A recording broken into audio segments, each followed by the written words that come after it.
Así es, me encanta tener a Dani Novoa de este lado del estudio, porque ¿sabía usted que la autoestima es la opinión que tienes de ti mismo? Y a veces andamos medio apachurradones y a veces andamos muy motivados. Bueno, pues ¿cómo podemos mejorarlo? Para ello está aquí nuestra especialista. Dani, ¿cómo estás? Bienvenida al estudio. Encantada de estar con ustedes. De verdad, siempre. Ay, muchas gracias, Astrid. La verdad, disfruto mucho este espacio. Y un tema muy importante, esta autoestima que de pronto, como tú dices, hay días que no nos levantamos tan bonitos en el espejo, reconciliados con nosotros mismos, o que nos castigamos por decisiones que tomamos, o que creemos que cometimos un error. Ahí es donde tenemos que aplicar la autoestima, porque la autoestima es estar reconciliado contigo, es el amor que te tienes a ti, es la estima en la que te tienes. ¿Cómo se forma la autoestima, Astrid? A ver. Porque de pronto no sabemos cómo amarnos. Bueno, esto se formó en tus primeros años de acuerdo a tus figuras de autoridad, de acuerdo a las personas que te rodeaban. Entonces, cuando tú reconoces que lo que escuchaste de ti no es necesariamente cierto, son creencias que tú tienes acerca de ti mismo, de las figuras que te rodeaban, entonces sí puedes darte la oportunidad de cambiar esas creencias.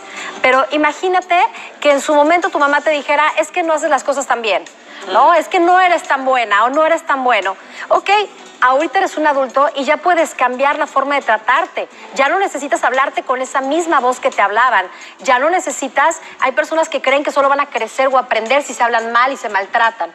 Entonces es como reconocer lo que aprendí cuando era una niña o un niño, pero puedo elegir cambiarlo, ¿no? Ok, es decir, ¿cómo podemos estimular a nuestros hijos desde pequeños a que tengan una autoestima siempre alta, o sea, que sean autosuficientes y sobre todo que se valoren a ellos mismos? Así es, entonces, si tú ya eres un adulto y recibiste algunas palabras hirientes o algunos conceptos que no te gustan, date la oportunidad de cambiarlos, date la oportunidad de reconocer que ya no tiene por qué ser cierto. El primer paso para mejorar tu autoestima es, uno, amarte con todo lo que eres, así cuando te levantas, que no estás tan bonito, así me amo. Somos muy dadas las mujeres a que me voy a amar cuando me vea tan bien, cuando logre este peso, cuando logre este cuerpo. Ámate, es el primer principio, ámate tal cual como estás. El segundo paso es amar a los demás. No puedes tener una autoestima elevada cuando estás juzgando, criticando todo el día, porque obviamente te estás comparando, a veces te sientes superior y lo haces para sentirte mejor, porque en el fondo te sientes menos. Una persona que se siente superior y que trata mal a los demás y que carga con sus cosas, en realidad está necesitando sentirse necesitado, ¿no? Me suena tanto ese tema, de verdad. Pero yo te preguntaba ahorita, hace unos momentos, ¿cómo podemos entonces nosotros ir fomentando esa autoestima en nuestros hijos? Bueno, si ya somos adultos, podemos reconocer que ya pues somos valiosos o que somos habilidosos para alguna cosa. A lo mejor que nos falla otra, pero pues podemos aprender o podemos superarlo. Pero en un niño, por ejemplo, que queremos que sus raíces sean firmes, que sea independiente, que sea pues con una autoestima superior, pues. Mira, yo creo que es muy importante como papás poner atención a las comparaciones que hacemos. Nunca las comparaciones. No, las comparaciones dañan más de lo que pensamos a nuestros hijos. Comparaciones con los hermanos, con los primos, con los tíos. Fuera comparaciones, reconocer los talentos de tus hijos y también, a ver, si tu hijo es buenísimo para el deporte, entonces no le estés hablando de lo mal que es para la escuela. O sea, ve sus virtudes, ve sus dones, como levanta estas características que tiene y sí, hazle trabajar un poquito más, dile, mira, mi amor, aquí tenemos que trabajar un poquito, es tu área de oportunidad, pero mira qué bueno eres en esto. Hay un video que pueden buscar en Facebook que se llama como Las Fichas. Es un chavo que da una conferencia en inglés, está padrísimo, y habla acerca de cómo tus hijos tienen ciertas fichas, por ejemplo, 20, pero llegan en la mañana y tú le dices, qué falta hiciste la tarea, qué mal te ves, ¿por qué haces esto? Y vas gastando las fichas de tus hijos. Y entonces te das cuenta que al final del día, a lo mejor a tu hijo lo acabaste con 3 fichas.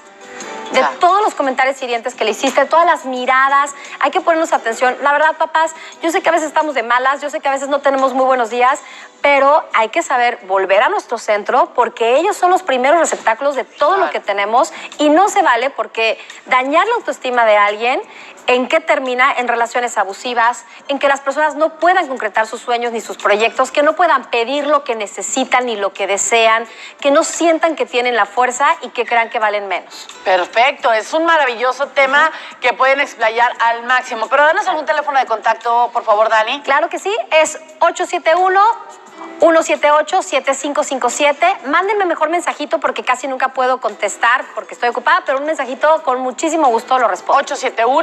871-178-7557. 178-7557. Así es.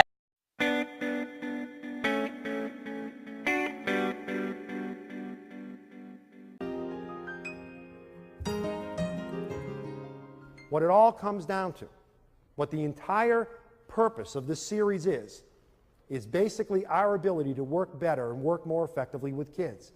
And whenever anybody comes to a workshop like this, somewhere in the beginning, middle, or end of the workshop, the speaker says, you've got to work on the child's self-esteem. How do you do that? How do you build the child's self-esteem? Well, I've come up with an analogy that I think works. In order to build a child's self-esteem and work on a child's self-esteem, I would ask you to think of self-esteem as being poker chips. Self-esteem is basically poker chips. If you've got a good self-esteem, a strong self-esteem, you've got a lot of poker chips. And if you've got a poor self-esteem, a low self-esteem, you don't have many poker chips. Simple as that. Let's talk about two children who go to the school that your child goes to. These two children go to every school in the country. One child is named Joe Cool. Joe Cool has tons and tons and tons of poker chips. How did he get all those poker chips? By good things happening to him. When good things happen to you, you get poker chips. Captain of the football team, he has 10,000 poker chips.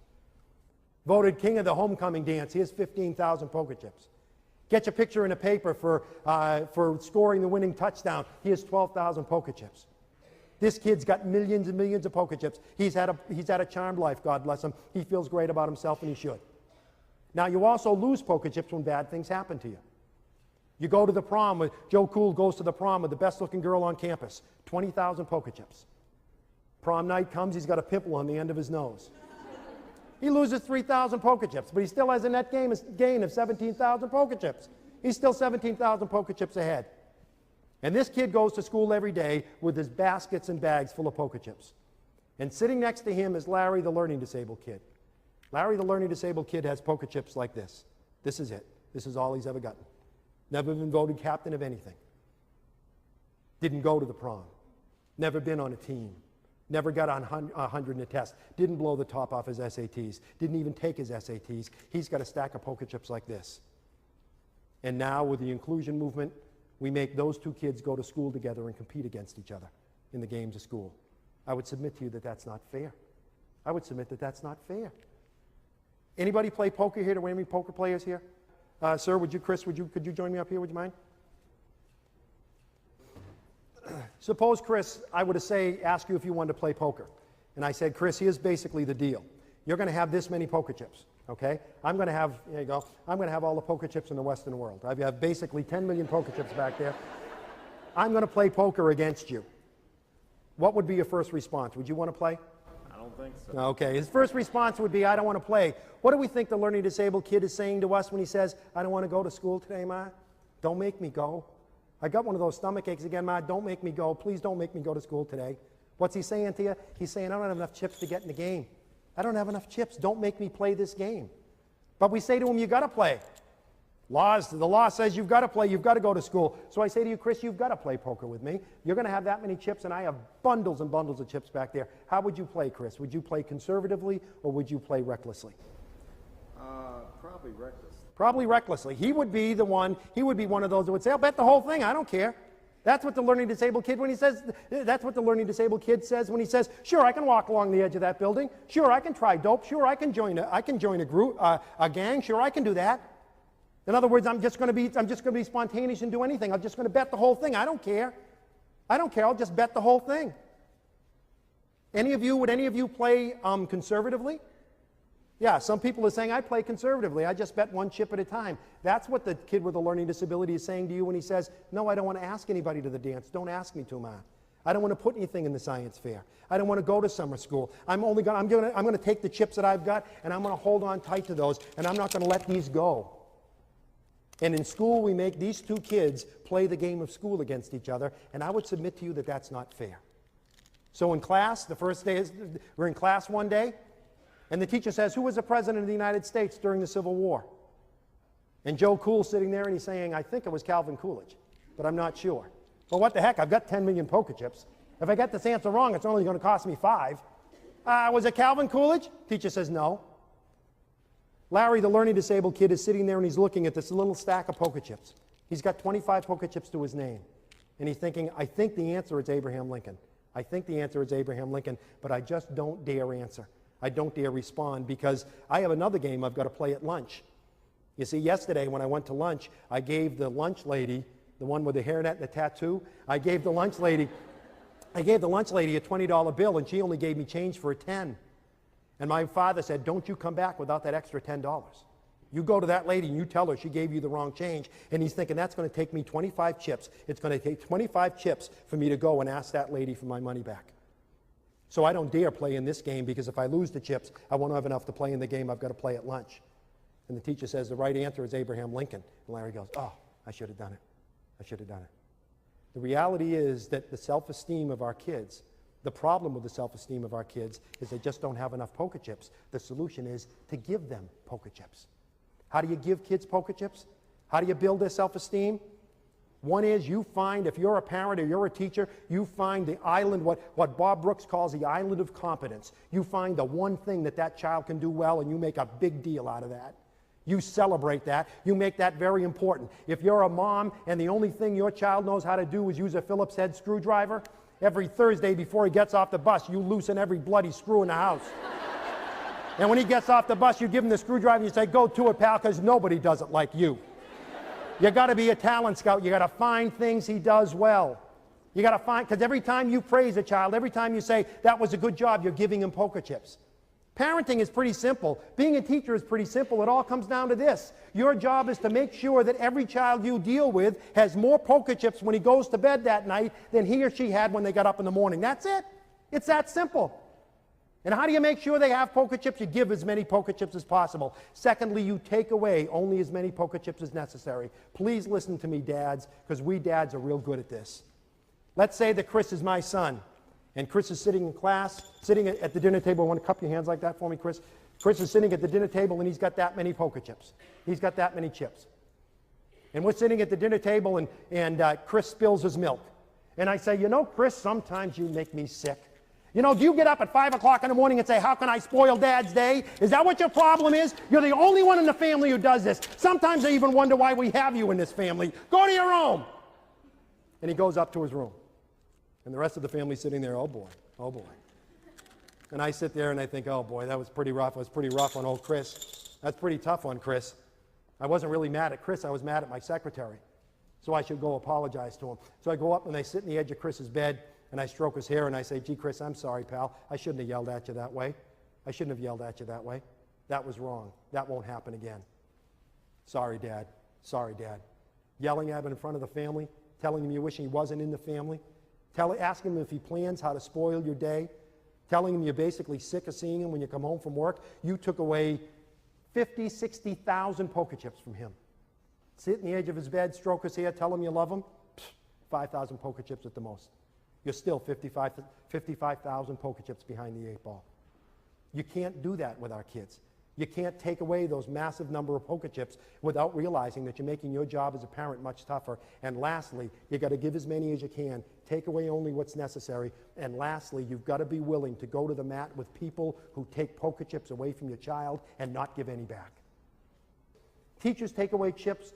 Bus drivers take away chips. Principals take away chips. But most of us also give chips back. And if you take poker chips away from a kid, but then give some back, that's okay. There's a lot of people in your child's life who play that role. But the bottom line is, if there's someone in your child's life who is taking poker chips away and not giving any back, they're making your life much tougher. When are we going to deal with this? That's what advocacy means. Standing up for someone who can't stand up for themselves. If you're a teacher or a parent, you've got to be willing to go to the mat with people who take chips away from your kid and not give any back. You're a mom, you get up in the morning, you make him French toast. Oh man, 20,000 chips. You lay out his favorite clothes, a Beavis and Butthead t-shirt that he loves and you hate, 15,000 chips. You put his books at the door ready for him to go out the door, 10,000 chips. You warm up the maple syrup, oh my God. You warm up the maple syrup, another 5,000 chips. You have a nice breakfast with him, you give him a big kiss, and you send him out the door with a great big hug and kiss, and 50,000 brand new poker chips. And he steps on the school bus, and the school bus driver says, well, here's the retard. You might as well stay at home. You might as well stay in bed, Ma. You might as well have stayed in bed. Because that one comment took 60,000 chips away from your son. 60,000 chips away like this. You might as well have stayed in bed, because all the chips that you gave to your child were just taken away. Being a parent, being a teacher is not all that complicated. It's all a matter of poker chips. None of us want to think about what happens to a child at 18 and 19 years old that doesn't have enough poker chips to play the games of life. You know how many poker chips it takes to ask for your first job? You know how many poker chips it takes to ask someone to marry you? Thousands and thousands of poker chips. One of the reasons that many adults with learning disabilities have problems, they just don't have enough poker chips to get into the games of adult life. And when you don't have enough poker chips, suddenly suicide begins to make sense, drug abuse begins to make sense, gangs begin to make sense. Our job is as simple as this, to make sure that every child who crosses our paths, as a parent or a teacher, every child that crosses our paths has more poker chips when he goes to bed that night than when he gets up in the morning. It's that simple. And hopefully this has helped. Thank you very much.